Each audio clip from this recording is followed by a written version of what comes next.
allons enfants de la patrie, le jour de gloire est arrivé. Contre nous de la tyrannie, les temps ascendants élevés, entendez-nous dans les campagnes, ces féroces soldats qui viennent dans nos bras, égorger nos fils, nos campagnes. Aux armes citoyens, formez vos bataillons, marchons pas en vaincu, nos sillons. Aux armes citoyens, formez vos bataillons, marchons pas en vaincu. Désormais, le peuple se dirigera seul. J'en ai décidé ainsi. Et pour en être certain, au nom du peuple, je dirigerai seul.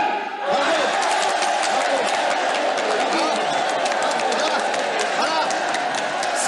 Ça c'est la démocratie. Bravo, lumineux démocrate.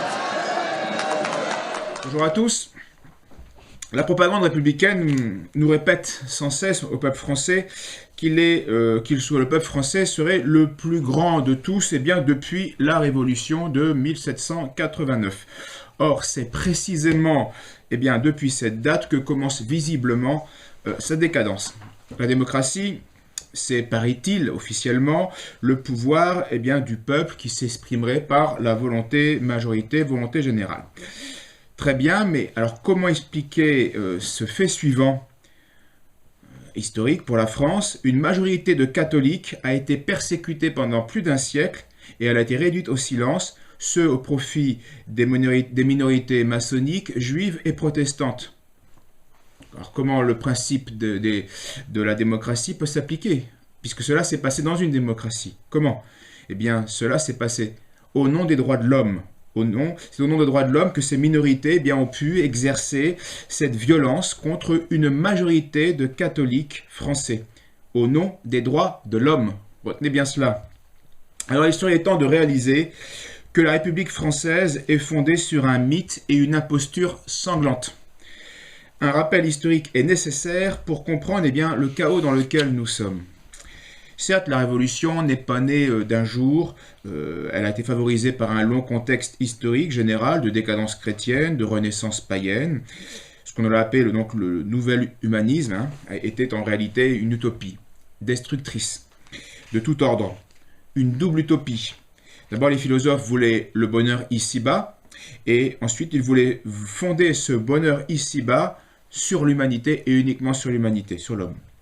Dieu donc devenait au mieux une option inutile ou pire, l'ennemi de la dignité humaine, de la liberté humaine. Cette révolution intellectuelle et anthropocentrique a contaminé plus ou moins les élites tout au long du XIXe siècle. Les philosophes des Lumières étaient donc des utopistes, mais pas seulement des utopistes. Une bonne partie d'entre eux étaient aussi des fanatiques. Tout ce qui faisait obstacle à leur idéologie devait être détruit, devait disparaître. Et on devenait donc ennemi des philosophes, et c'est pour eux, être ennemi des philosophes était l'équivalent d'être l'ennemi de l'humanité. On battait alors en brèche les dogmes catholiques pour imposer de nouveaux dogmes, les dogmes philosophiques, ceux de liberté, égalité, fraternité qu'on le connaît. Toutes ces stupidités n'auraient pas eu le succès connu sans cette crise morale des élites combinée avec cette crise économique. Guerre d'indépendance aux États-Unis, d'ailleurs pour faire triompher la franc-maçonnerie, les emprunts royaux, le système de dette, des crédits usuriers, etc. On connaît la chanson. Louis XVI était de bonne volonté, un roi bienveillant, mais il était faible, indécis, et en partie, il a été aussi imbu lui-même du mythe égalitaire, qui est à la mode. C'est comme ça. On est souvent de son siècle, et donc on n'est pas imperméable à toute mode. Il a commis plusieurs graves erreurs, des fautes politiques, telles que le rappel des parlements rebelles, et il a enclenché sans le savoir les conditions de la Révolution. Vu sa faiblesse, il était suicidaire de convoquer les États généraux pour contourner le refus des parlements d'opérer les réformes fiscales qu'il voyait être nécessaires. On prétend aussi à l'époque que le tiers-État, parce qu'il représente 99% de la population de France, serait la seule source du pouvoir, devrait être la seule source du pouvoir, et que les deux autres ordres, la noblesse et le clergé, ne seraient rien. Et donc, on peut s'en débarrasser. Cette vision est fausse, et elle est matérialiste. Et elle a détruit la France, on va le voir. En tout cas, partout, on va obéir à un mot d'ordre qui est élaboré dans les loges maçonniques. Il y a en France plus de 1000 loges maçonniques en 1789. Les États généraux vont donc en fait se transformer en un coup d'État maçonnique. D'un simple conseil pour le roi, eh bien, on va passer à une assemblée nationale qui va avoir pouvoir législatif. Sur les 578 députés du tiers, il y avait 115 députés maçonniques. Sur les 270 de la noblesse, il y avait 80 maçons. Et sur les 291 membres du clergé, il y avait 19 maçons.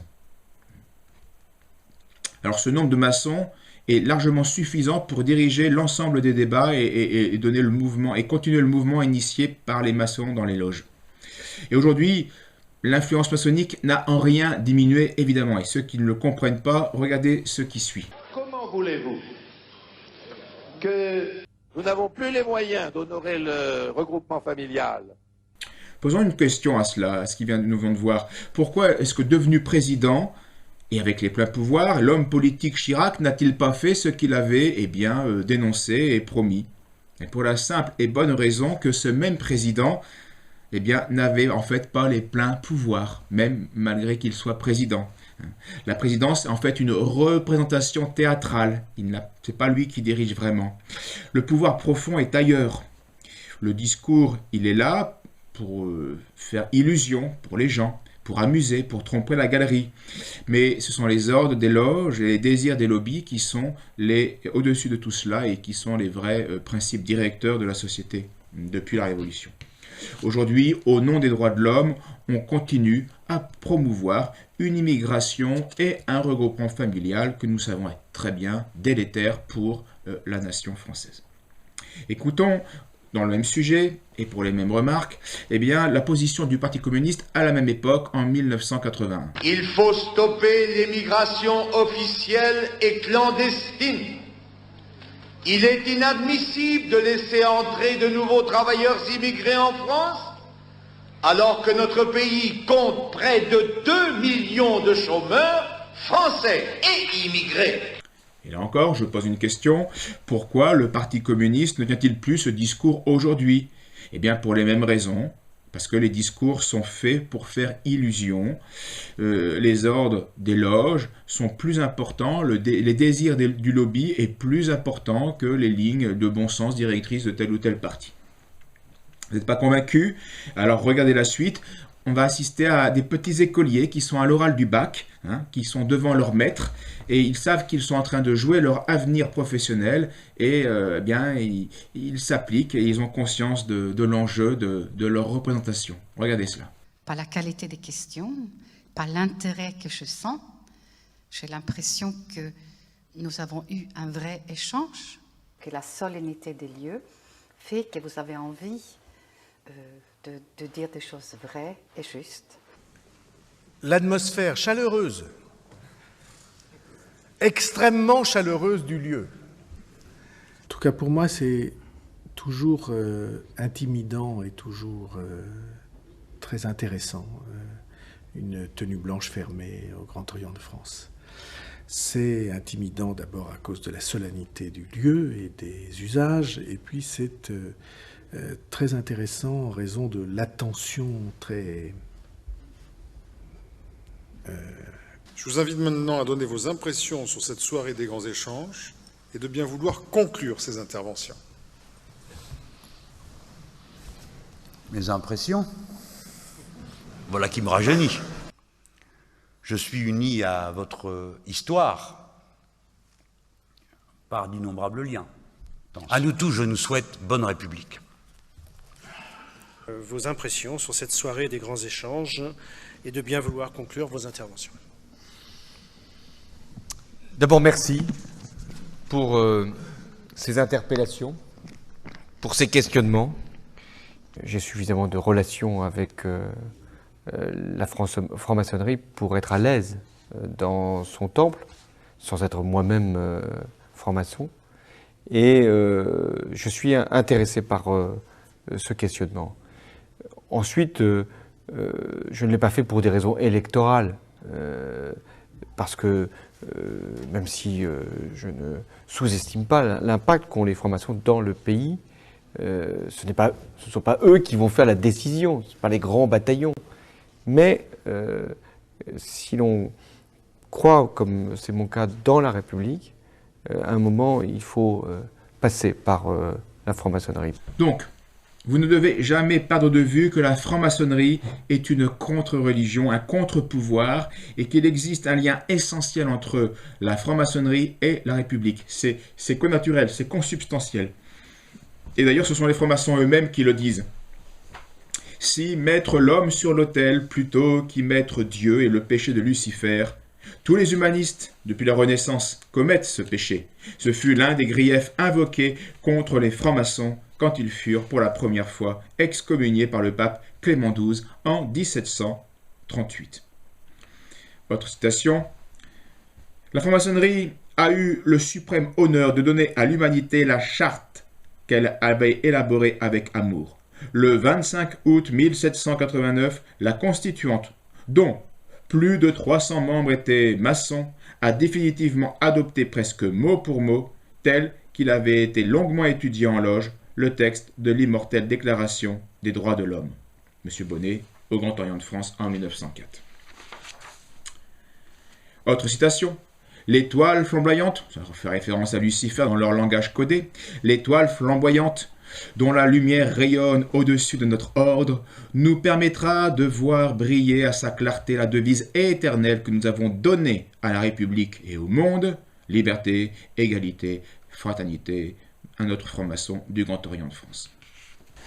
Les rois avaient fait la France, mais la révolution maçonnique, en privant le roi chrétien de ses pouvoirs, va défaire la France, sous prétexte de liberté, d'égalité et de fraternité. Le roi, malheureusement, va céder, le coup d'État va réussir. Le roi paiera très cher son erreur et sa faiblesse, puisque ce sera par le martyre qu'il va réparer ses erreurs, 3 ans plus tard. Il aurait dû faire un acte de force, de justice, il ne l'a pas osé, et l'anarchie va s'installer peu à peu, les élites démissionnent, vont perdre la tête, d'abord au sens figuré et ensuite au sens physique. Devant quelques milliers d'émeutiers, de chômeurs, de déserteurs, la Bastille, qui était pourtant imprenable, rigoureusement imprenable, la Bastille ne se défend même pas. Elle est l'image des faiblesses du roi Louis XVI de l'époque. Son chef se rend. Les émeutiers, au mépris de la parole donnée, font tomber les premières têtes. Écoutez bien cela, ça résume tout le mythe sur lequel nous vivons depuis 200 ans. Parmi les 7 prisonniers, il n'y avait que 7 prisonniers qui ont été libérés, parce qu'il n'y avait que 7 à la Bastille, l'un d'eux y était pour cause d'inceste, et il y avait aussi 2 fous, d'ailleurs, qui ont dû être internés dès le lendemain dans une autre prison. Voilà ce qu'était la Bastille, et voilà ce qu'on a délivré. Si la Révolution a donc commencé dès 1789 avec les loges maçonniques, dans les loges maçonniques, la folie et la terreur, elles, vont commencer dès juillet 1789. Et elles iront croissantes sans cesse. Et c'est ça la fête nationale de la France maçonnique. C'est ça la fête nationale. Le 14 juillet. C'est la fête de la République, pas de la France. C'est tellement honteux. C'est la fête du parjure, c'est la fête du crime, c'est la fête de l'anarchie. Ceux qui manipulent l'opinion publique entretiennent alors la frénésie à l'époque et ils vont lancer régulièrement des nouvelles, des fausses nouvelles, de nouveaux dangers, toujours très vagues, d'agressions, de complots. Et ces rumeurs permettent d'armer les gens et donc de favoriser le plan de la Révolution. C'est dans ces périodes de crise d'ailleurs, qu'elle soit vraie ou simulée, que cette peur soit vraie ou simulée, dans son fondement, que les ruptures se font le mieux, que la violence structurelle peut s'opérer. D'ailleurs, c'est le but de l'imposture du Covid-19 aujourd'hui. Et ne vous faites pas d'illusions, les journaux révolutionnaires d'aujourd'hui traiter l'information de la même manière que les journaux révolutionnaires de l'époque. Mensonges, censure sont nécessaires à la propagande d'État. Donc les journaux du système, c'est-à-dire la plupart des journaux qui ont pignon sur rue, qui sont financés par l'État profond, sont là pour servir la propagande d'État. Souvenez-vous d'ailleurs du traitement médiatique des Gilets jaunes. C'est un cas d'école. Les aristocrates qui pourrissent la France. Tu vas me relever dans les dépêches tous les attentats à la pudeur, tous les viols d'enfants, tous les assassinats de vieillards, tout ce qui est de plus salingue. Mais attention, tu me prends que les noms à particules. Les autres, tu laisses tomber. Sauf si c'est quelque chose de bien merdeux, alors dans ce cas-là, tu mets 2 devant le nom du type. Compris? Oui, patron. Quel fumier! Bah, s'il fallait pas nourrir les mômes, tiens, il y a longtemps que j'y aurais fait bouffer son journal pourri.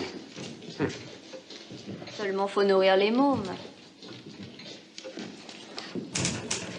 Nous sommes en août 1789 et sans peur du ridicule, l'Assemblée, qui est prétendument nationale, proclame une déclaration des droits de l'homme, du citoyen, qui se veut universelle. Donc, qui s'impose à tous les temps et à tous les lieux. Bref, on a un fanatisme qui se structure, qui est idéologique. Et cette déclaration, pleine d'erreurs, est en plus hérétique. La souveraineté ne réside pas dans le peuple, c'est faux, c'est en Dieu. Elle est déléguée, mais elle est en Dieu, l'autorité, elle est à la source du principe de la vérité. Et la loi n'est pas l'expression de la volonté générale, c'est faux, c'est hérétique. La loi doit être une conformité incarnée à la pensée divine, qui est explicitée, qui est promulguée par un chef légitime, alors que le peuple peut choisir. Ça dépend des modes d'expression et de culture et des nations. Mais la loi n'est pas l'expression de la volonté générale, c'est faux.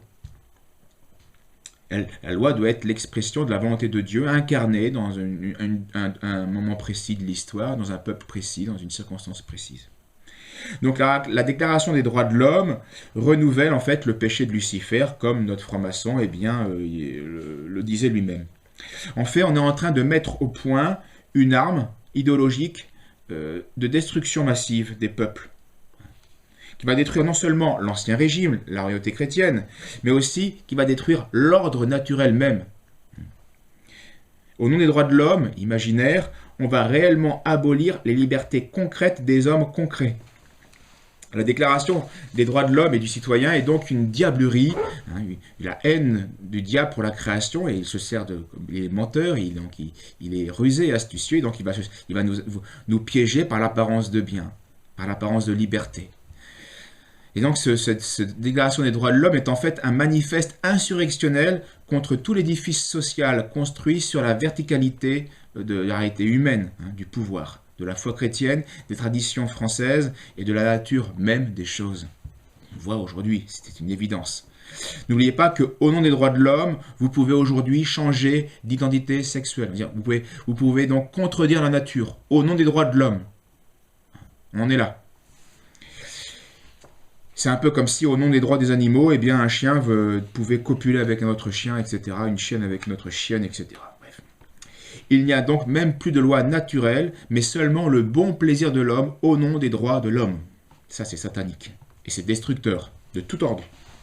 Alors, devant l'anarchie sanglante, l'aristocratie s'exile, évidemment, cherche à sauver sa peau. Première conséquence. Alors, deuxième conséquence, le nombre de chômeurs et d'indigents va exploser.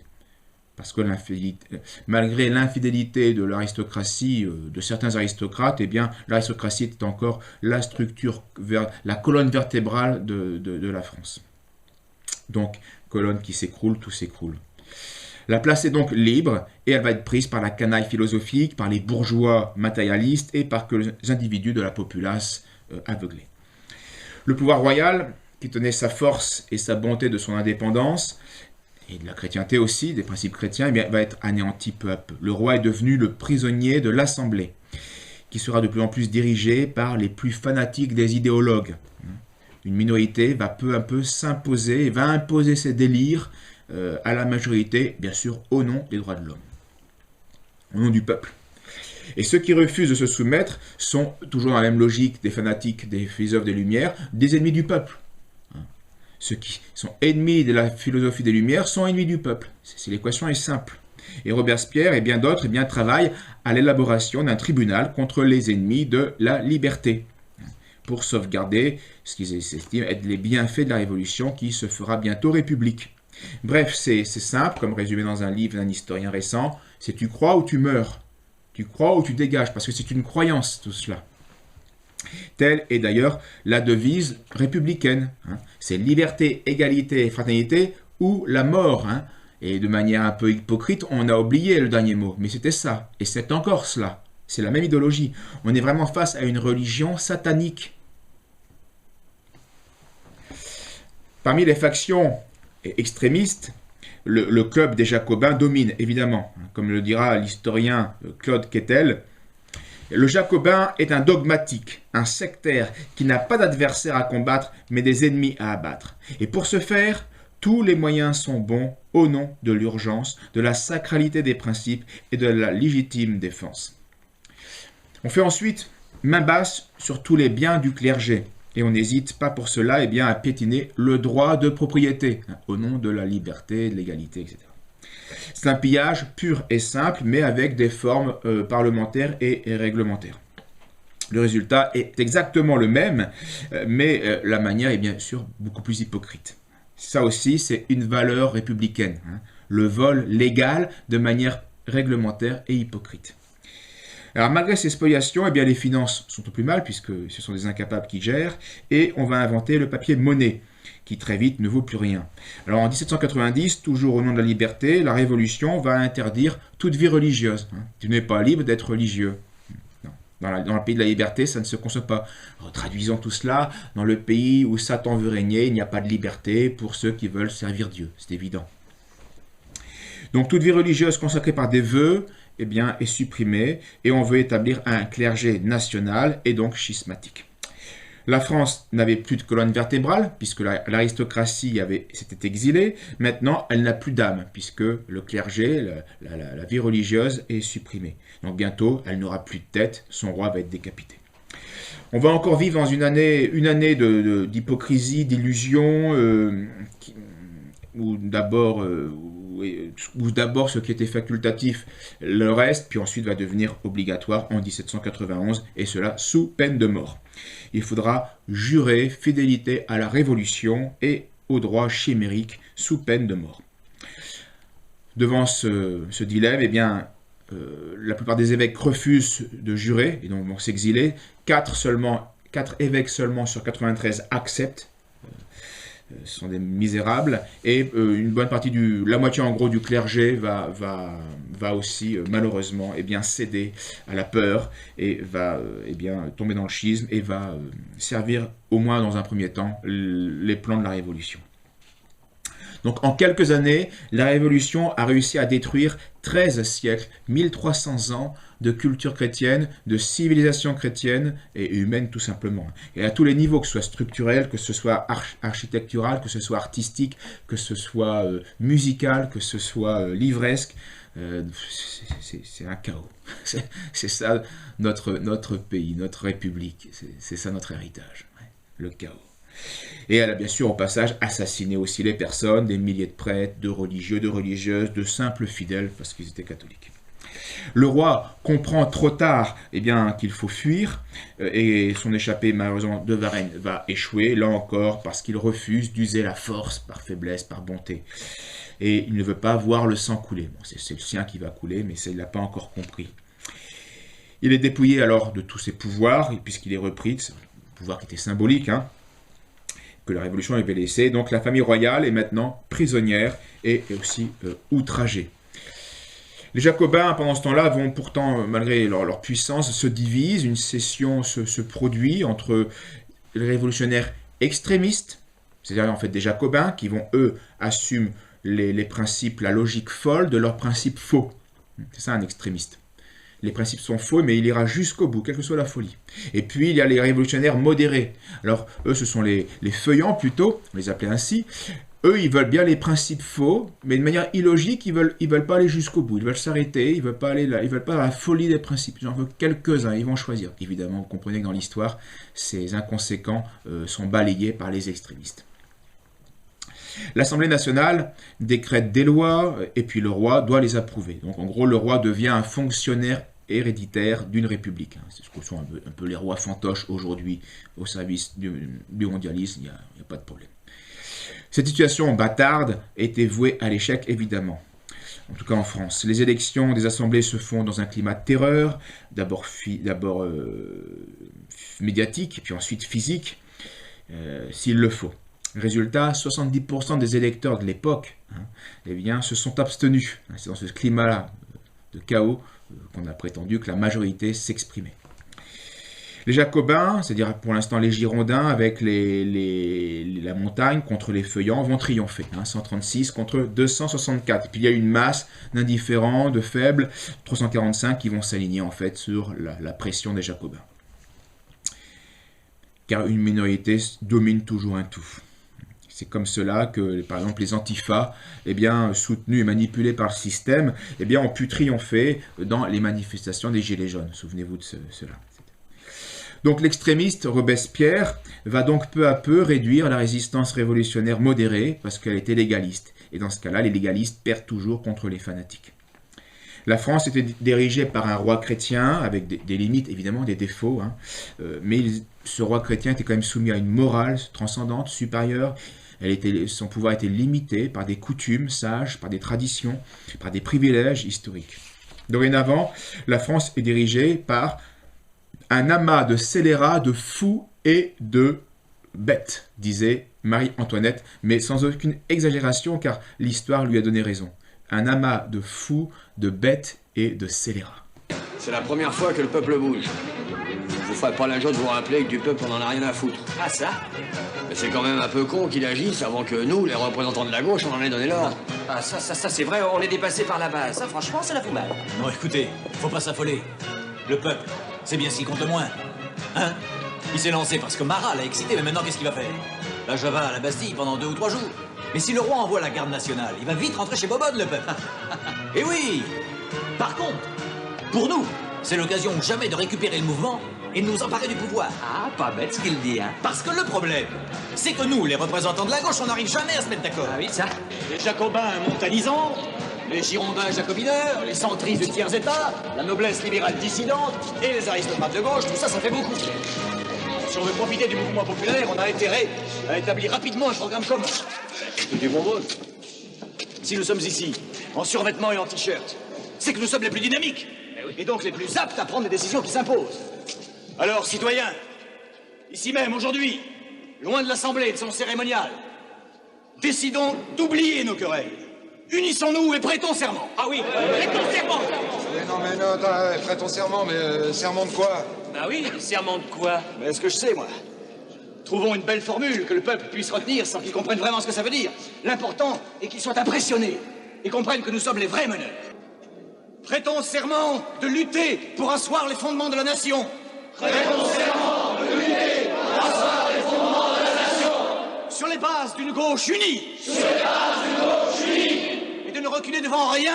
Et de ne reculer devant rien. Pour rendre à la France sa grandeur et son prestige. Pour rendre à la France sa grandeur et son prestige. Par tous les moyens. Par tous les moyens. Y compris de nous unir avec l'adversaire. Y compris de nous unir avec l'adversaire. Pour être certain d'obtenir la majorité. Pour être certain d'obtenir la majorité. Nous sommes maintenant fin 1791, le roi devient enfin courageux, enfin, une manière de parler, en tout cas clairvoyant, mais c'est trop tard. Il s'oppose par son veto aussi bien à la condamnation à mort des prêtres, qu'à la répression des prêtres réfractaires, que à la condamnation à mort des immigrés, des nobles immigrés. Les révolutionnaires veulent alors établir une république universelle, une nation unique, vraiment une nation unique, c'est-à-dire un mondialiste de l'époque, comme ça qu'ils concevaient, matérialiste et satanique, mais pas officiellement. En tout cas, c'est ce que nous connaissons. Pour répandre la démocratie, la Révolution est prête à faire la guerre à tous les pays. Donc la guerre va être votée à l'unanimité, sauf 7 voix. 7 voix. Donc c'est-à-dire, ça fait quand même ça dénote un délire, un enthousiasme délirant et un aveuglement. Donc cette guerre déclarée par la Révolution, au nom des droits de l'homme, elle va durer 23 ans en Europe. 23 ans. C'est ça l'œuvre de la Révolution. C'est ça ce qui a donné la naissance à la République française. Le discours officiel est assez simple. On fait la guerre contre les princes, mais pour délivrer les peuples qui sont soumis à leurs princes, pour leur apporter la liberté. Ça, c'est le discours officiel. La réalité, c'est que quand le peuple ne veut pas de cette liberté maçonnique qui détruit tout, qui est stupide, alors, parce qu'ils préfèrent rester chrétiens, et puis avec leurs lois propres chez eux, ils vont subir la même terreur que celle exercée sur les Français. Et à ce moment-là, on les maltraite, on ne maltraite pas un peuple. Non, non, ça, dans la logique révolutionnaire, c'est pas les mots qu'on utilise, hein, c'est on pourchasse les ennemis du peuple. Donc tout va bien, parce que dans l'idéologie révolutionnaire et satanique, c'est le mensonge qui est roi et toute une affaire de mots. Tout est affaire de mots. Le 9 août 1792, c'est l'assaut des Tuileries qui est programmé. Louis XVI, malheureusement, là, refuse de nouveau le combat. Et le lendemain, eh bien, il se laisse emprisonner au château du Temple. Les révolutionnaires en profitent pour massacrer 600 gardes suisses. 600 sur les 900 de la garnison. C'est un beau massacre. Là encore, c'est ça la République, c'est ça la Révolution. Ensuite, les sections épuratrices eh bien, en profitent pour bien jeter en prison tout ce qu'ils estiment être ennemis du peuple. Et donc ils en trouvent 3000 en quelques jours, 3000 suspects.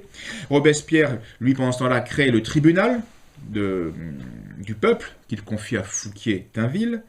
Et la première tête tombe sous le couperet, la guillotine, le 21 août 1792. Car la guillotine, ça aussi, c'est un progrès. Hein, faut le savoir. La décapitation mécanique, c'est le progrès. C'est plus efficace, c'est plus rapide. Hein. Surtout, elle offre égalité des peines chez tous. Donc, progrès, égalité, eh bien, voilà, les valeurs de la République. Retenez cela, mais retenez pas seulement les jolis mots. Il faut aussi se souvenir, avoir dans l'esprit les images historiques, réelles de ces jolis mots. Hein. C'est la guillotine pour tous. Fin août, une nouvelle loi révolutionnaire oblige 30 000 prêtres à s'exiler ou à mourir. Danton, qui est ministre de la Justice, eh bien, lui réclame de l'audace, toujours de l'audace, encore de l'audace. Il faut non seulement, dit-il, combattre les envahisseurs de l'extérieur, c'est-à-dire en fait des gens qui se défendent parce que la Révolution leur a déclaré la guerre, donc là encore inversion accusatoire, et puis il faut d'abord purger à l'intérieur tous les ennemis de la Révolution, qu'on appelle les conspirateurs, en fait des gens ici qui veulent vivre.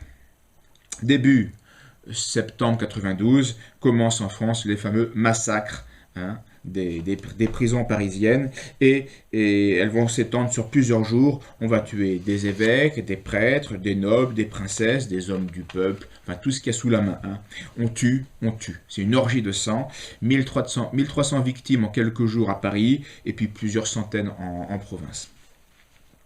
Les élections à la Convention, pendant ce temps-là, eh bien, se passent dans un climat de terreur. 90% d'abstention. 90% d'abstention. Nous sommes à une époque où on est en train de proclamer que c'est la volonté générale qui est source de liberté, de progrès, de bonheur. Et on est à des taux d'abstention délirants. Non. Je vous dis, imposture sur toute la ligne. Une cruelle imposture, une sanglante imposture. Peu à peu, les révolutionnaires jacobins vont écarter tout ce qui les dérange, donc dominer, persécuter les révolutionnaires girondins, inconséquents, qui dirigent encore pour un peu de temps la Convention. La guerre, elle, permet de renflouer l'économie intérieure, parce qu'elle était ruinée, parce que, bien sûr, la France généreuse, la France républicaine, est en train, avec cette guerre, de piller mécaniquement tous les territoires conquis en Europe au nom de la dignité humaine. Hein. C'est comme toutes les guerres qu'on a pu faire, que les mondialistes ont fait au nom de la démocratie, en Irak, en Libye, hein, c'est au nom de la dignité humaine, évidemment. Arrive le fameux procès de Louis XVI, et Robespierre, là, va droit au but, au moins il a ce mérite. C'est lui ou la République. Hein. C'est lui, ou on tue le roi, ou on tue la République. Il n'y a pas le choix. Il disait, ce sont ses mots, « Louis doit mourir parce qu'il faut que la patrie vive. » Alors traduisez, la patrie idéologique des révolutionnaires, la patrie maçonnique. Parce que la patrie réelle, elle est en train de mourir justement à cause de la patrie maçonnique. C'est elle qui a tué nos rois chrétiens et le peuple français. 15 janvier, arrive le vote et 707 voix se déclarent le roi coupable. Il n'y a eu aucune contre-voix. Zéro en face. Tous, unanimité, le roi est coupable. Donc, ce sont bien tous des révolutionnaires. Tous ont voté la culpabilité du roi. Par contre, lorsqu'on demande s'il faut aller jusqu'au bout de ce faux principe, de ce mensonge, est-ce qu'il faut donc la mort pour cet homme coupable? Alors là, on va retrouver la division entre les extrémistes et puis les modérés, entre guillemets. 361 contre 360. donc condamnation à mort, le 21 janvier 1793, le roi Louis est guillotiné. Et on prend alors, le bourreau prend alors sa tête, enfin pas le bourreau, un révolutionnaire présent prend sa tête et la présente au peuple, à ceux qui assistent, parce que le vrai peuple assiste mais terrorisé et atterré, et il crie « Vive la République, vive la liberté !» avec la tête de Louis XVI. La France vient là de commettre son péché originel, parce que ce régicide du lieutenant du Christ est une sorte de déicide social. La France républicaine est à ce moment-là maudite et digne de tous les châtiments avant de disparaître. La République s'est fondée sur le sang du roi chrétien. C'est un meurtre rituel qui va annoncer un point de non-retour. La terreur est maintenant officielle. Les Vendéens qui ne veulent pas se battre pour sauver la République donc refusent de se laisser enrôler dans l'armée. Et donc la Vendée devient alors victime d'un génocide qui va être savamment programmé, ordonné par le comité de salut public, donc les officiels. Les 9 membres ont tous signé, un historien a retrouvé ce papier. Au nom du peuple, on a signé le génocide, la disparition de la race vendéenne. Et ce génocide a été réalisé par des généraux sans conscience. On connaît ces trois colonnes infernales d'armée qui brûlent tout, maison, foyer, qui tuent tout. Il y a aussi le baptême patriotique dans la Loire, c'est-à-dire on laisse les gens se noyer dans la Loire, ça fera quand même 3500 noyades. Il y a les fusillades d'Angers, 2600, c'est pas rien. Il y a les massacres de Savenay, dans les forêts, donc dans les plaines, 7000. Il y a le massacre de Florent-le-Vieil, moins connu, 1200 morts. Il y a le massacre de Luc sur Boulogne, plus connu, à cause des 458 victimes, dont 110 enfants de moins de 7 ans. Donc ça fait quand même, oui, ça marque les esprits. Encore que ça gêne pas trop la République, ni le devoir de mémoire n'existe absolument pas, évidemment, dans ce domaine-là. Il y a aussi la fusillade à Quiberon, quand même, 746 prisonniers, qui avaient pourtant la parole du général Hoche, un général républicain, de la vie sauve s'il se rendait, s'il rendait les armes. Bon, la parole ne sera pas tenue. Ne prenez jamais au sérieux la parole d'un républicain. Ça n'a pas de sens. Non, non, non. Ce génocide, puis la création du tribunal révolutionnaire font de la République le modèle et la matrice de tous les totalitarismes futurs. Les judéo-bolcheviques n'ont fait que s'inspirer de la terreur française pour commettre leur terreur soviétique. Les jacobins voient des complots partout, comme les bolcheviques de l'époque, des ennemis du peuple partout, etc. Au début, le tribunal révolutionnaire envoyait 3 personnes par jour à la guillotine. Puis, à la fin, c'est pas 3, c'est 33 personnes, 10 fois plus.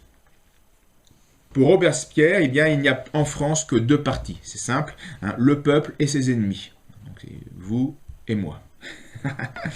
Et donc, il faut logiquement exterminer tous ces êtres vils et scélérats, dixit Robespierre. Une trentaine de députés girondins, c'est en gros l'extrême droite républicaine de l'époque, sont arrêtés et ils seront guillotinés plus tard. Et puis avec eux, on va aussi guillotiner ce qu'on appelle les hébertistes ou les dantonistes, en gros l'extrême gauche républicaine de l'époque. Parce que ceux qui dominent à l'époque, ce sont les centristes, c'est-à-dire les robespierristes. Les centristes, c'est ceux qui dominent, donc qui sont la vertu, qui sont au centre, et ils déclarent ennemi tout ce qui n'est pas eux. Le port de la cocarde bleu, blanc, rouge, bien tricolore, devient obligatoire sous peine d'être considéré comme un contre-révolutionnaire.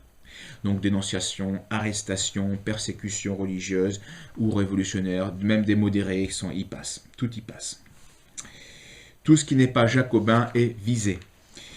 C'est l'époque aussi où la reine Marie-Antoinette, à son tour, est guillotinée le 15 octobre 1793. Et de nouveau, on prend sa tête et on crie « Vive la République !» C'est un rituel fréquent à cette époque. On coupe les têtes et on crie « Vive la République !» Et à ce propos, est-ce que M. Jakubowicz ignore ces faits, lui qui réclame à grands cris qu'il faut crier « Vive la République !» Écoutez dans quel contexte il le dit et c'est misérable. Bien sûr que les musulmans de France, qui en ont marre d'être stigmatisés, ont tout à fait raison de vouloir lancer ce cri d'appel, ce cri du cœur. Mais je suis désolé, dans ce cas-là, c'est pas Dieu est grand qu'il faut crier, c'est la République est grande. Lorsque un homme monte sur un véhicule et fait crier par la foule Allahu Akbar à une encablure du Bataclan où des jeunes, des gens ont été massacrés sous ce cri-là, bien sûr que ce n'est pas un cri de mort ou d'incitation, mais en tout cas c'est le cri qu'ont poussé les assassins. Ce mot d'islamophobie. C'est inacceptable. Monsieur Jakubowicz est un militant extrémiste bien connu qui dit donc souvent, pas toujours, mais souvent n'importe quoi. La réalité, en tout cas, dans ce domaine, c'est qu'en France, la République a fait plus de morts que l'islam. La République maçonnique est plus dangereuse que l'islam parce que de facto, en tout cas pour l'instant, la République a fait plus de morts en France que l'islam en France. Et quand à Paris, eh bien, on crierait « la République est grande », eh bien, on le fait en fait sur la place de la Révolution, là où on a guillotiné au nom des droits de l'homme des centaines et des centaines d'innocents. Là où on prenait les têtes et on criait « Vive la République » avec une tête coupée. Alors cela, bien sûr, est inacceptable, mais cela ne choque pas nos judéo-maçons. Et s'il est bien sûr tout aussi inacceptable qu'on puisse crier « Allah Akbar » en France, c'est inacceptable, en effet, eh bien, il est encore plus inacceptable, et c'est vrai qu'on s'en rende compte, que l'on crie en France « Vive la République ». Parce que crier « Vive la République » ou « La République est grande », eh bien, c'est faire référence, qu'on le veuille ou non, à l'ADN génétique de la maçonnerie et de la République. Donc, vu le nombre de morts que la République et la maçonnerie nous a fait supporter, c'est d'une indécence, à moins d'être révolutionnaire, eh bien, de crier. C'est une bêtise de crier « Vive la République ». Une bêtise. Un crime. La guillotine, à l'époque, est surnommée le rasoir national et donc tombe sur toute personne qui se permet simplement d'exposer une opinion critique et ironique sur la question. On en est là, même cela. On y revient d'ailleurs grâce à M. Macron. La Convention décrète la destruction des mausolées et la profanation aussi des tombes royales de la basilique Saint-Denis. Près de 200 cercueils sont profanés, 46 rois, 32 reines, 73 princes de sang, 10 grands serviteurs de l'État et 20 abbés sont profanés. La République tient ainsi le record de la plus grande profanation des cimetières royaux. L'ère chrétienne est officiellement remplacée par le nouvel âge révolutionnaire et on introduit le calendrier républicain avec une semaine de 10 jours. Et soit dit en passant, eh bien sûr, c'est exécrable de profaner un cimetière, mais il n'y a pas. La République se choque aujourd'hui, mais c'est elle qui a montré l'exemple. C'est elle qui a montré l'exemple. Donc, nouveau calendrier révolutionnaire, semaine de 10 jours pour effacer la semaine chrétienne des 7 jours, c'est la semaine révélée par Dieu. Et donc, la fête du chien remplace dorénavant la fête de Noël, parce que la République, c'est bien connu, n'aime pas les fêtes et les signes chrétiens. Ça aussi, c'est une valeur de la République, une constante. Pour elle, Jésus n'est qu'un prêcheur de haine antisémite, que la justice de l'époque a bien justement condamné. Voilà ce qu'enseigne sans le dire, eh bien, la propagande d'État. Le Christ, l'Église catholique, celle qui n'a pas apostasié évidemment, pas le pantin qui aujourd'hui usurpe le trône de Pierre. Et les chrétiens, eh bien, les vrais chrétiens sont les ennemis du peuple. Voilà ce que pense la doxa de la République. Tout ce qui est chrétien, tout ce qui est le Christ est ennemi de la liberté et du progrès, blabla. Bref, c'est en résumé, et en y ajoutant les droits de l'homme, le credo républicain contente de faire apprendre aux générations dans l'éducation nationale. Par une fausse histoire. Donc la République dirige mal, on le voit, mais en tout cas elle se défend bien, ça on le sait, malheureusement. Et un exemple criant est le suivant. C'est un fait, on a déraciné un arbre de la liberté à Bédouin, un petit village près d'Orange, dans le sud. Donc un arbre de la liberté a été déraciné. Ça c'est un crime à l'époque, un crime. On arrête tout le monde et on va, au final, guillotiner, écoutez bien, 35 personnes et 28 vont être fusillés. C'est ça l'ADN de républicain, c'est ça les valeurs républicaines. On ne rigole pas avec l'idole de la liberté. Et pendant ce temps-là, on nous dit que la République combat la haine. Combattre la haine. On l'entend souvent, ça. Ça veut dire, attention, vous allez crever, on va crever les ennemis. Hein. Et Macron le disait il n'y a pas longtemps, nous sommes en guerre contre un ennemi invisible. Oui. Donc ne l'oubliez pas et croyez sans rire, parce qu'en effet, c'est pas risible, c'est les menaces de la Révolution. Donc ça, c'est le discours, évidemment. La réalité, c'est que la République maçonnique est totalitaire. Totalitaire. La terreur lui est consubstantielle.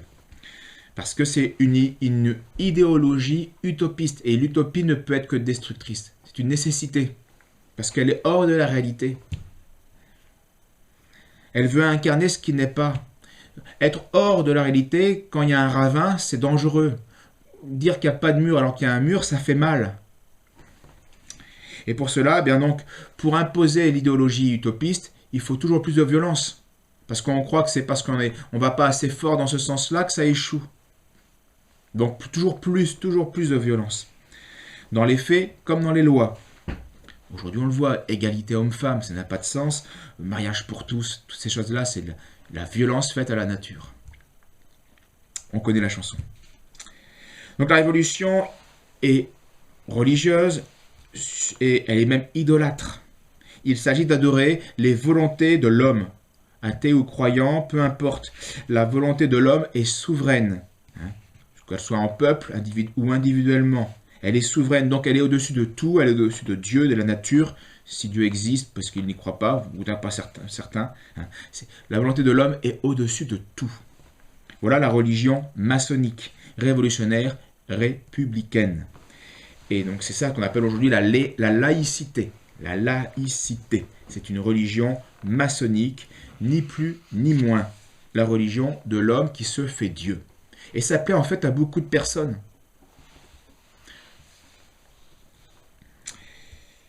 Pendant que les républicains assassinent les Français au nom du peuple français, le peuple, lui, réellement crève de faim. Sous Louis XVI, il y a eu des mauvaises récoltes qui avaient posé des graves problèmes d'approvisionnement du grain, dans la capitale notamment, donc en pain. Mais maintenant, grâce à la Révolution, on a guillotiné des milliers de personnes et maintenant, on fait la queue pour avoir du pain qui est noir et visqueux. Donc on a toujours le problème du pain, mais on est égaux et libres dans le malheur grâce à la guillotine et à la Révolution, grâce à l'anarchie, grâce à la bureaucratie, grâce à l'étatisme qui est un fruit de la Révolution jacobine, dont nous payons encore les frais. Donc c'est une valeur de la République, tout cela. Fin juillet 1794, les révolutionnaires modérés vont renverser par la force. Ils ont enfin compris qu'il fallait user de force et que la légalité ne pouvait rien faire contre les fanatiques. Donc ils vont enfin réussir par la force à renverser les robespierristes, les révolutionnaires extrémistes. En 2 jours, 177 disciples de Robespierre et Robespierre lui-même sont guillotinés. Donc la terreur va se calmer, certes, mais pas la révolution. C'est-à-dire que ces révolutionnaires avaient compris que cet extrémisme nuisait à la révolution. Donc il fallait calmer la terreur pour que la révolution puisse continuer à vivre. Avec un peu d'ordre, la laïcité, les principes maçonniques vont réussir à mieux s'installer. La religion devient officiellement une affaire privée et peu à peu, les bourgeois reprennent la main et vont sauver de l'enrichissement qu'ils ont pu faire sous la Révolution grâce aux confiscations en rachetant tous les biens confisqués à vil prix. Et puis, à cette époque, un général de l'artillerie républicain, convaincu, M. Bonaparte, va sauver par 2 fois la Révolution. Le 5 octobre 95, ce qu'on appelle le 13 Vendémiaire, et puis un peu plus tard. Ce jour-là, il a tiré avec canon sur les insurgés. 300 morts, c'est pas rien. Bref, ce qu'on appelle les républicains modérés. C'est-à-dire que c'est relatif, tout ça, vous l'avez compris. Et ils gardent le pouvoir. Mais la place de la Révolution, où il y a eu tant de sang, on dit que la flaque de sang était jusqu'à un diamètre de 5 mètres. Ah oui, 33 personnes par jour, ça fait quand même quelques litres. Et donc, la place de la Révolution où siégeait cette guillotine, on déplace la guillotine un peu dans une place moins visible, parce que ce serait pour que la nouvelle imposture quand même puisse s'installer. On va appeler cette place de la Concorde. C'est le mythe, un nouveau mythe efface l'ancien. Pendant ce temps, la République, elle, continue sa guerre à toute l'Europe. Alors le bilan de tout ça, c'est que les débuts du règne des droits de l'homme et du citoyen sont catastrophiques, chaotiques. 1 million de morts, 200 000 Vendéens au bas mot, sur 27 millions d'habitants en France. Et c'est la misère pour beaucoup, le chaos dans la société, et pire encore, c'est la déchristianisation qui a été enclenchée, l'apostasie dans les cœurs, et ça on s'en est pas remis. En 10 ans, 89-99, selon l'estimation de l'historien Pierre Chaunu, il y a eu 400 000 Français tués lors des guerres étrangères, et au moins autant ont péri dans les guerres civiles, c'est-à-dire soulèvement à Toulon, à Lyon, à Marseille, le génocide vendéen, les noyades de Nantes, les fusillades d'Angers, on a parlé, la terreur à Arras, qui a été féroce, et puis toutes les victimes du tribunal révolutionnaire. Et il y a encore des gens pour chanter la Marseillaise. Beaucoup d'idiots là-dedans, mais il y en a qui savent ce qu'ils font. Regardez celui-ci. Regardez ce qui suit. Il y en a qui savent pourquoi ils chantent la Marseillaise.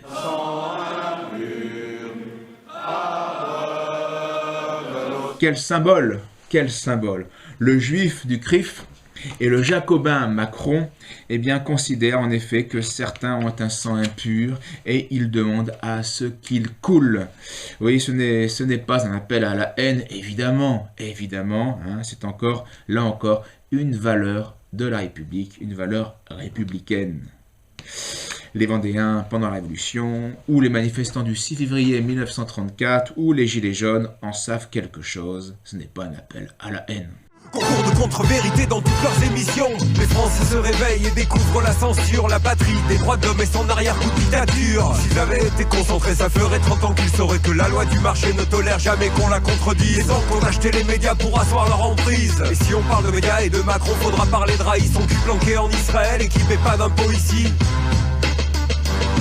Les médias sont pas scandalisés par les violences policières, cette brutalité d'État que l'on dénonce partout ailleurs. Les méchants dictateurs avec leur peuple sont tyranniques, mais nous on a les flashballs des droits de l'homme, les lacrymos démocratiques. Les grenades explosives compatibles à la République, la BAC aiguisée en casseur pour pourrir le mouvement, le grand retour des voltigeurs pour punir les meneurs. Des yeux crevés, des mains arrachées, des crânes qui volent en éclats. Si c'était en Ukraine, ça chalerait dans les médias. Si c'était en Iran, mon gars, on parlerait encore une fois d'aller leur faire la guerre là-bas. On bombarderait Téhéran, on virerait tous les mollahs et tout ça pour le bien des gens. Gilets jaunes. J'invite quand même la LICRA à porter plainte, moi, contre le président du CRIF et contre le président de la République. Parce que la LICRA, elle lutte contre tous les appels à la haine. À moins peut-être que tout cela ne soit qu'une vaste imposture pour détruire l'Occident blanc et chrétien au profit d'une petite minorité qui cache son projet mortifère derrière un discours mensonger et qui entend régner sur le chaos qu'elle favorise. Alors devant l'explosion de la dette publique, il y a des nouveaux impôts sont créés, dont celui des portes et fenêtres qui sera aboli en 1926, mais remplacé bien sûr, vous en doutez, par des dizaines d'autres taxes et impôts. C'est cela aussi, les taxes, toujours plus de taxes, une grande valeur républicaine.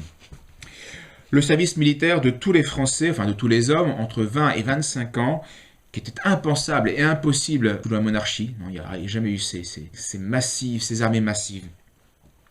Alors cette folie révolutionnaire d'enrôlement de tous les hommes va permettre les guerres napoléoniennes, ce qui va propager le virus à toute l'Europe, et puis ça va provoquer les hécatombes des guerres mondiales que l'on sait. Bon, tout cela encore pour les valeurs républicaines, pour les fausses valeurs républicaines. Parce que la vraie valeur républicaine, c'est la mort, c'est le chaos. Donc tout ça pour ça, tout ça pour ça. Souvenez-vous, on reprochait au roi de trop faire la guerre et de mal gérer les finances. Alors c'était vrai parfois, il y a eu des rois qui ont abusé de la guerre, c'est évident. Et puis parfois il y a des mauvaises gestions, ça aussi c'est évident. Mais en tout cas, ça n'avait aucune proportion avec ce qu'ont fait les républicains. Aucune. Parce que quel est le bilan de 150 ans de gouvernance républicaine et révolutionnaire? Et combien de faillites? Combien de corruption? En plus, les 5 guerres que la Révolution, que la République nous a imposées, combien des millions de morts pour rien, mais pour rien. Donc voilà l'histoire, très vite fait, résumé, l'histoire en tout cas mythique de la France républicaine. Et il y a encore des gens qui ne comprennent rien, par ignorance, beaucoup, par bêtise aussi, mais plus souvent par intérêt, et qui continuent à croire aux droits de l'homme, blablabla.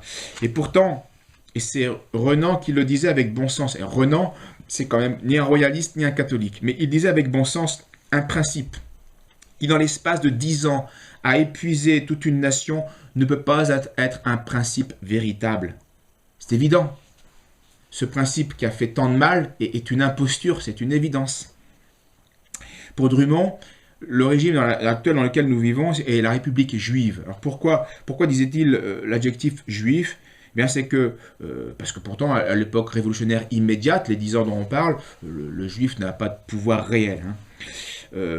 Mais Drummond disait cela parce qu'il savait que nos loges, eh bien, les loges qui nous gouvernent, sont pour lui, eh bien, disait-il, les loges ne sont que des synagogues laïques. C'est-à-dire que ces loges maçonniques, même s'ils ne sont pas juifs, eh bien, travaillent dans l'intérêt du projet juif politique. En tout cas, maçonnerie et juiverie ont les mêmes aspirations profondes, les mêmes sentiments. Haine pour le Christ, haine pour les chrétiens, désir de renverser l'ancienne société chrétienne et de reconstruire le temple de Salomon. Alors, pour les francs-maçons, pour les plus naïfs peut-être symboliquement, et en tout cas pour les plus éclairés réellement. Donc servir le projet juif mondial, politique. Écoutez d'ailleurs ce que dit le grand maître du Grand Orient de France pour les vœux 2020.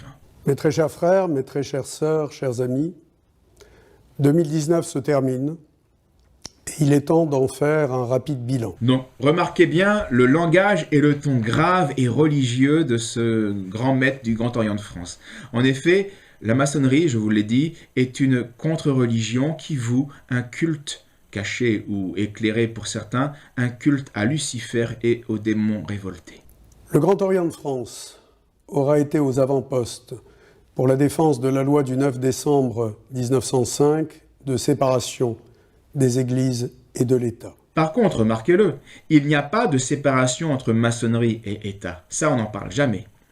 Et donc, c'est pour arriver à ce contrôle que les francs-maçons ont lutté pour séparer l'Église catholique du souverain de France. Mais derrière la laïcité se pose un autre problème, celui des tensions de plus en plus fortes qui existent entre les différentes communautés. Il nous appartient, à nous francs-maçons, dans nos loges et au-delà de nos loges, à travailler pour que la République reste une et indivisible, pour que le peuple français fasse nation.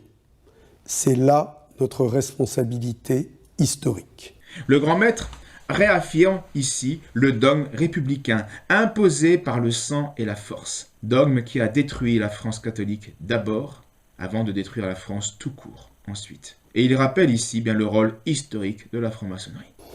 Dans ces populations, nous nous sommes intéressés aux plus faibles d'entre eux, ce que l'on appelle les mineurs isolés étrangers, qui sont en fait des enfants.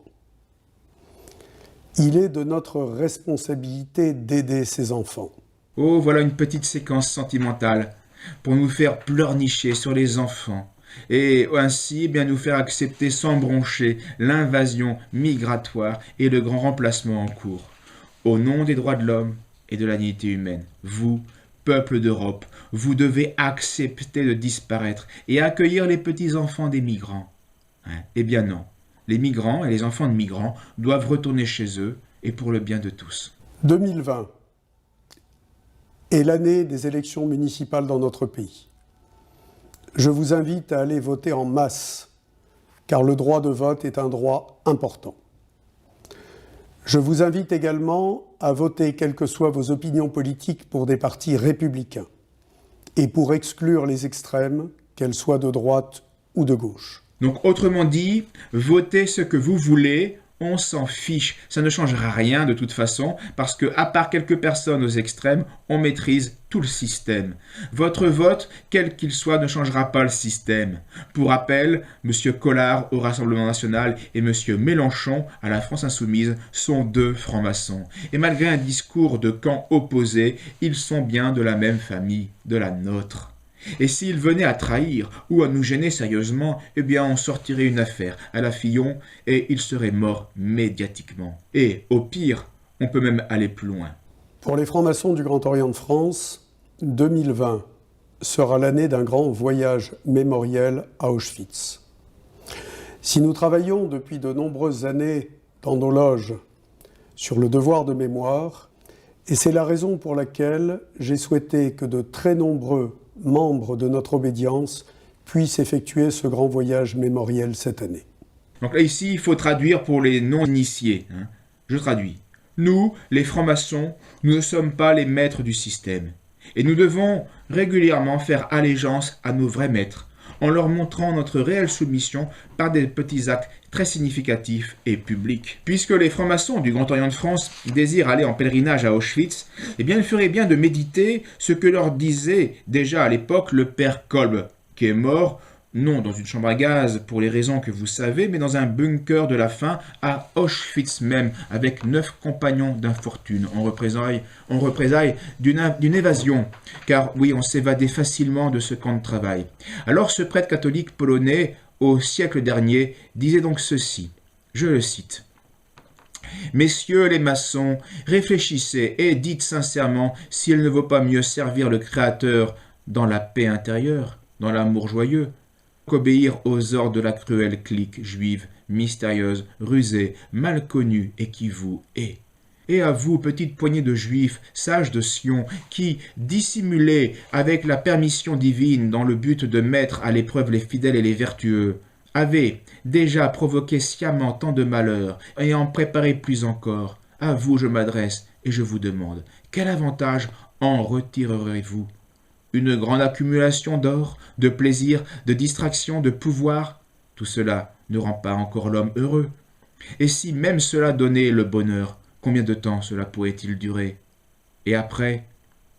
Ne vaudrait-il pas mieux que vous, maçons, embobinés par un groupe de juifs, et vous, chefs juifs, qui vous êtes laissés séduire par Satan, l'ennemi de l'humanité, ne vaudrait-il pas mieux que vous aussi, vous vous tourniez sincèrement vers Dieu, que vous reconnaissiez le Sauveur, Jésus-Christ, que vous vous épreniez de l'Immaculée et que sous ses étendards, vous lui conquériez des âmes.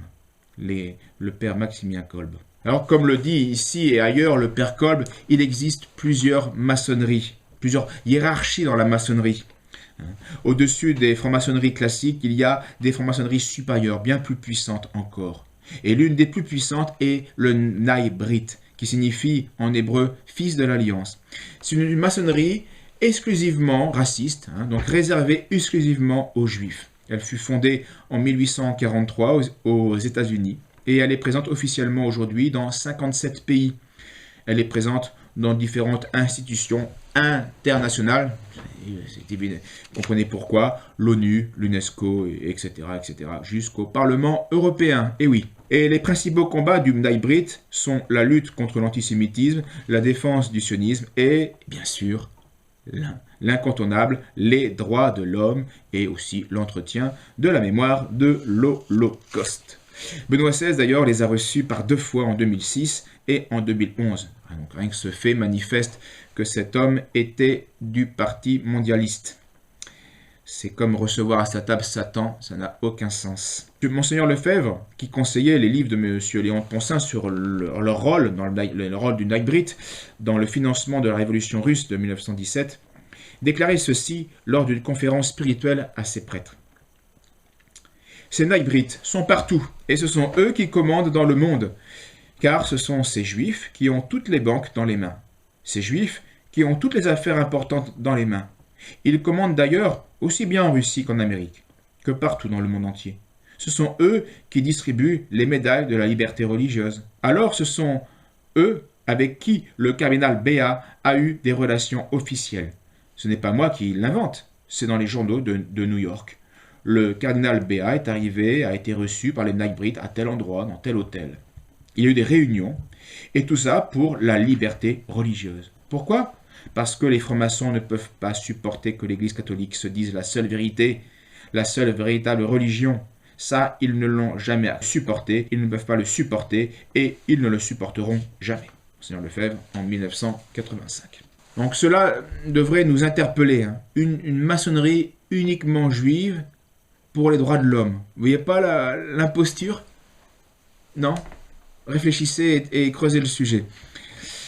c'est d'ailleurs donc l'idole de la liberté et des droits de l'homme, et bien que se cachent les sociétés financières, les sociétés secrètes, et c'est d'ailleurs c'est par avant qu'elles accomplissent leurs actions dissolvantes. Et bon, c'est normal, le loup prend une peau de brebis pour s'approcher des brebis. Donc, les satanistes vont s'approcher de nous avec la peau de liberté, d'égalité, de droits de l'homme. Mais c'est une peau de brebis. Derrière, il y a un loup qui te croque. Donc, c'est par avant que se cachent ces sectaires, ces idéologues, ces ambitieux qui manipulent les peuples et qui dirigent les nations aujourd'hui. Les patriotes doivent donc comprendre une fois pour toutes qu'il faut brûler ce qu'ils avaient adoré. Il faut brûler la déclaration des droits de l'homme au panier, si on veut libérer la France. Pour servir réellement les intérêts de la France et du peuple, le patriote contre-révolutionnaire doit cesser catégoriquement de se servir des symboles révolutionnaires, en commençant par le symbole maçonnique de la devise révolutionnaire, égalité, liberté, égalité, fraternité. Il doit aussi abandonner le drapeau bleu-blanc-rouge, qui est le symbole maçonnique de la Révolution. Il faut bien sûr, évidemment, abandonner, ne pas fêter le 14 juillet. Donc on ne met pas de l'évangile un vin nouveau dans des outres vieilles. Parce que ce sont les droits de l'homme et incarnés dans tous ces symboles maçonniques qui nous ont tués en tant que peuple. Non seulement en tant que peuple chrétien, mais aussi en tant que peuple tout court. Aujourd'hui, c'est une évidence. Il a fallu 200 ans, mais aujourd'hui, ça crève les yeux. Mais trop tard, oui. C'était avant qu'il fallait se battre contre la République et la Révolution, avec les Vendéens. La République, donc, a d'abord éliminé l'élément le plus fort, l'ennemi premier, l'élément catholique, qui était l'élément spirituel, l'élément moteur. Et aujourd'hui, c'est facile, c'est une question de temps et de logique. Elle élimine l'élément même charnel, structuré, sain de notre peuple, en diluant, en le corrompant de toutes les idéologies fausses et en diluant la race blanche. Dans quelques décennies, on va arriver peut-être même déjà, on va arriver à un point de non-retour, c'est évident, où il ne restera quasiment plus rien de l'héritage français, que ce soit au niveau charnel, au niveau spirituel, au niveau structurel. Mais tout cela, nous le comprendrons mieux dans notre prochaine intervention, La France chaotique, où nous allons développer tous ces aspects-là. Donc à bientôt et merci. Un jour j'ai vu un poisson se faire ferrer par le lobby. Je vous demandais pardon, je veux une place, je vous en prie.